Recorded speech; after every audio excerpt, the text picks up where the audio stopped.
Hi, everybody. Welcome to the report. My name's Lee Honish. Today, an excerpt from my coaching call. I know I do that a lot on this podcast, but I like to share the content that I have created for my own coaching students, and hopefully it's beneficial to all of you. Today, specifically, we're talking about the actual mechanical breakdown of working with pre-foreclosure properties. I know it's a topic that comes up a lot on this show because I'm a former head loss mitigator for IndyMac Bank, because I do marketing that is specifically to a niche of nearly 500,000 possible listings. That's right. You can look it up. 500,000 people have an NOD or greater in the United States, meaning they're 6 months delinquent or more. I cater to this niche, and I imagine people who listen to me consistently, read my stuff, you're on my website, you're interested in working specifically with that type of homeowner. What I think, based on the current market conditions, and I want to share this information with you, I think it's vital to understand. I think the market conditions are super tight, right? It's very difficult to get your hands on a listing. Inventory is dramatically low. Real estate agents are literally struggling to get any kind of lead that they want. This is a very real look inside the Monster Marketing Program, how it works, what marketing pieces we use within our own, which Monster Marketing pieces we use that have the best success. Literally a breakdown step by step. So if you've watched the webinars or you've seen other, or you've listened to me talk about it on previous episodes, this is literally what it's like inside my coaching group. Happened today. We talk literally in very specific, slow, minute breakdowns. We talked to Mary Ann Schmelz, who is one of my coaching students, and she maintains and averages about 15 listings per month, and she does no other marketing other than Monster Marketing. So we basically tear apart and break down on a very minute level how she does that. And I wanted to share it on my podcast with everybody, especially those that are having difficulty getting a listing. I want to share what I can share. I think my way is the best way. I'm actually the only person I know of that can physically guarantee a result. There's nothing else out there. People will tell you it's about your face-to-face or your door knocking or your cold calling or your mailing, and I'm sure that all has its place. I'm just telling you homeowners are holding on tighter to their homes than they have in previous markets. What we're talking about are people who've missed payments, right? Going to the front door and creating a relationship and giving them an alternative to foreclosure. That alternative to foreclosure is listing with you. So who you will hear on this call is me literally picking up during my coaching call with Mary Ann Schmelz, a real estate agent who works with her husband, who is the broker, Al Schmelz, out in the Arizona area. If you want more information about her, we give away that information at the end of the call. And at the very end of this, I'm going to do a drop for those of you that listen to this episode and go, yep, Lee, I've watched it. I've heard her. I can make this happen. I want to start getting appointments this week. I'm going to, at the very end of this podcast, give you a link so that you can get started with the Monster this week, and give you all the bonuses that we normally do from our webinar. So enjoy. This is Mary Ann Schmelz. Are you a real estate agent, realtor, investor, or are you in the real estate business and you need new listings and deals? We have a solution for you, and that solution has guaranteed results. How much would you pay to get face-to-face with a homeowner that wants to sell their home? What if you also got their email address and daytime phone number? And what if this homeowner also scheduled you to come to their door at a set time to meet with you? Sound too good to be true? It isn't. And it is 100% guaranteed for you to meet face-to-face with a real homeowner who really needs to sell their home. Not only will you get this remarkable contact system and its 100% guarantee at no additional charge, you will get weekly coaching, documents, and training on how to get that homeowner and convert them into a new listing. When you purchase, you'll also get a one-on-one walkthrough so that you can start using the system today. Visit www.thelistingmonster.com. That's www.thelistingmonster.com. or call Diana Ortiz at 213-706-0040. Stop wasting time the old way. Use a Monster and get actual results today.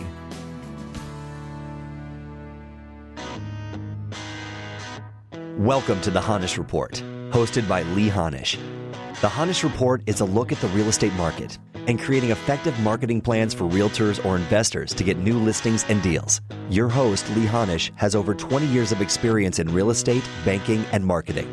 Over the last 6 years, Lee has developed cutting-edge marketing and was named one of the most innovative marketers in America.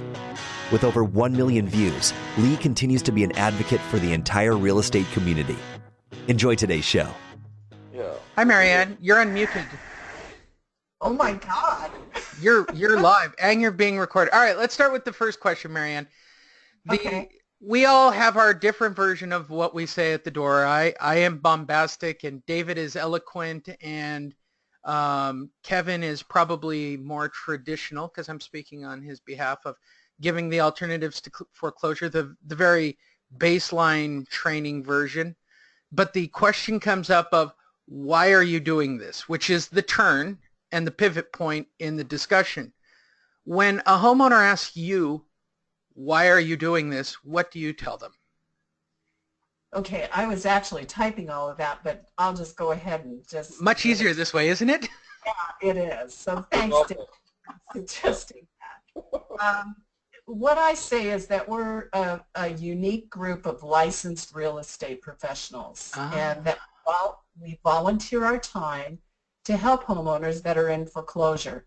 There is no cost or obligation. We do this as a way of giving back to our community.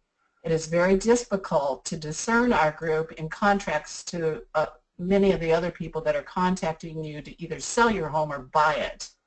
We do everything we can to help you retain your home. However, if the options that are available to you don't work out, then we can discuss some other options with you to help you create the best outcome with what you're dealing with. That's hugely eloquent. Both you and David have a very eloquent...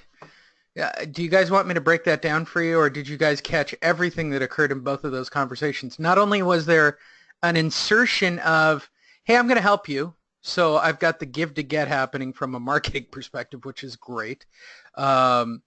You've inserted that you are a real estate professional.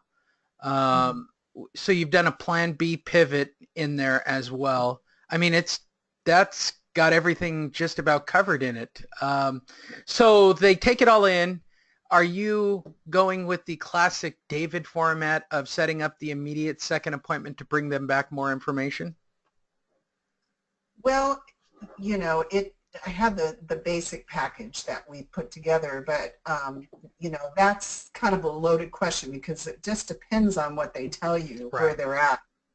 And a lot of times if they say they're just starting the loan mod process, they're just beginning to get their paperwork together, I tell them that if I can get their email, I'd be happy to send them a few little, you know, pointers of stuff to help them make sure that they get a complete package and what they should do as far as making sure to follow up. And so the follow-up is usually I send them, I think it's David's little flyer that says, what does it say? It says, well, I sent him the weekly lender questionnaire, okay, and tell them to duplicate that and fill that out every time they call their lender. And then I also give them the little flyer on how to negotiate your own loan mod. And then what I do at that point is I tell them, why don't I follow up with you in a week or 2 weeks and see how you're doing and where you're at that point. And they always say, yes, that's fine. So I make sure to get their email address, and I also confirm that the phone number that I have from the call center is the best number to reach them at. And mechanically, you've actually, just so that we're following along, you've actually gained permission. You're double opting the permission on them, so they still feel like they're in control. It's perfect. Yeah, it's not very pushy or threatening. It's just, and then the follow-ups are where you really, that's where the magic happens, and that's also where you start to build a real strong relationship with them. Okay, that's a very good question. This came up yesterday, and I'm sure that I will ask the question that everybody on the call wants to know. You guys ready? What do I say to the person that says, yeah, I've got it taken care of. Thanks for the info. Is that a dead lead? No. How do you work that person down? Because I just saw it on Kevin's face last night, and I didn't even realize it was weighing that. He goes, I go and I do a great presentation, and they do the, yeah, I'll look at it. Thanks for coming by. I'm going to get the loan mod. Don't call us, we'll call you kind of attitude. And I said, have you followed up with any of these people? No. And I can understand the frustration of it now that I see it firsthand. From your perspective, that's not a dead lead, is it? Absolutely not, because, these people don't know what they're doing, and they think just because they make their initial call and maybe they send some of their paperwork in, which is 9 times out of 10 is not going to be complete, guaranteed. So they think all they have to do is do that, and then they're going to sit back and wait. And the problem with that is the days keep eating up closer to that foreclosure date. And if they get within 30 days of that foreclosure date and they haven't gotten their file into review at that point, they're in trouble. Their options are limited. So when they say that to me, I very politely just look at them and say, I've been doing this advocacy work for probably 3 or 4 years now, and I've often had people, think that they've got the thing handled. But let me ask you just a few questions to make sure that you and I are both on the same page. Okay. And then what I ask them, I say, okay, have you sent your paperwork in? They say yes. I say, have you followed up? Is there anything else that your lender needs from you? 9 times out of 10, they're going to say no. And then I ask them, when's the last time you talked to your lender? And they might say, oh, I talked to him 3 weeks ago. And I always tell them, I said, this is what happens with people, is that they fall into a crack. And unfortunately, from the lender's perspective, you're one of many, many people that they're doing loan mods for. They don't babysit you. If the file is not complete, they don't call you back. If it gets closer to foreclosure and goes to foreclosure, it's no consequence to them. I said, if you want to make sure that this is handled correctly, you've got to micromanage it yourself. And what I mean by that is every time you send something in, you follow up, you make sure it's been received, and then you use that questionnaire and you ask the same questions over and over again every time you talk to them. How aggressive is your follow-up campaign after the initial meeting? I wouldn't call it aggressive, but I stay in touch with them, especially I watch the foreclosure date, of course, and it escalates the closer it gets within 30 days of the foreclosure. But initially, if we're like 90 days out, I might call them in a week or maybe 2 weeks. It just depends. But it kind of escalates because your goal is they really need to get a file open 45 days before the foreclosure to be really safe. And I tell them that up front, and I say if they are not telling you that you're in review, and I have to be careful about saying review because a lot of times a file goes into what's called review, but what they're doing is they're just checking the file to make sure it's complete. Okay, then the next step is that it goes into underwriting. So those are just some little catchy things that happen that, you ask them, is your file in review? And they'll go, oh, yeah, it is. The last time I talked to them, it's in review. Okay, well, is it in underwriting at this point? That's the most important question to ask. Your experience, how long is it usually from, do you categorize your leads at the front door between good and questionable, or are they all active until either the sale occurs, they clear out the sale date, or they list? I mean, how are you keeping any kind of, how do I say this, any kind of crazy David metrics to your leads? Again, it depends on what they tell you at the door, but